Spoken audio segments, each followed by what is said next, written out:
வேற ஒரு சர்வருக்கு வந்து நான் மூவ் பண்ணிடுறேன். வேற ஒரு டிவைஸ்க்கு நான் மூவ் பண்ணிடுறேன்னு சொல்லிட்டு, ஒரு சில அப்ளிகேஷன்லாம் வந்து அ மூவ் பண்ணாங்க. மூவ் பண்ணும்போது எனக்கு என்ன ஆச்சு அப்டின்னா, அந்த கிலோவாட் கன்சியூம் ஆகுற அந்த லோட் கன்சியூம் ஆகுறது, எலக்ட்ரிக்கல் லோட் கன்சியூம் ஆகுறது கம்மியாச்சு. ஸோ எலக்ட்ரிக்கல் லோடு கன்சியூம் பண்றது கம்மியான உடனே எனக்கு பேரலா எனக்கு ரெக்யர்மென்ட் ஏர் ஃப்ளோ ரெக்யர்மென்ட் வந்து நான் ஆல்ரெடி கொஞ்சம் அட்ஜஸ்ட் பண்ணி குடுத்ததுனால, அந்த ஏர் ஃப்ளோலயே அது மீட் அவுட் ஆயிருந்துச்சு. ஓகேவா? ஸோ அந்த இடத்துல நான் எப்படி பண்ணேன்னா, ஷட் டவுனே பண்ணல. எதுவுமே பண்ணல. ஜஸ்ட் ஏர் ஃப்ளோ பார்த்த லைட்டா இன்கிரீஸ் பண்ணேன்.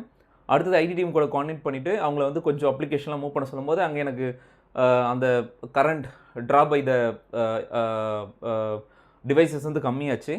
ஸோ, அப்போ வந்து எனக்கு அந்த அந்த மினிமம் ஏர் ஃப்ளோ வச்சு நான் மேனேஜ் பண்ணிட்டு, எந்தவித ஷட் டவுனும் இல்லாம நான் மேனேஜ் பண்ண ஆரம்பிச்சுட்டேன். டெம்பரேச்சரும் வித்தின் த லிமிட் வந்துருச்சு.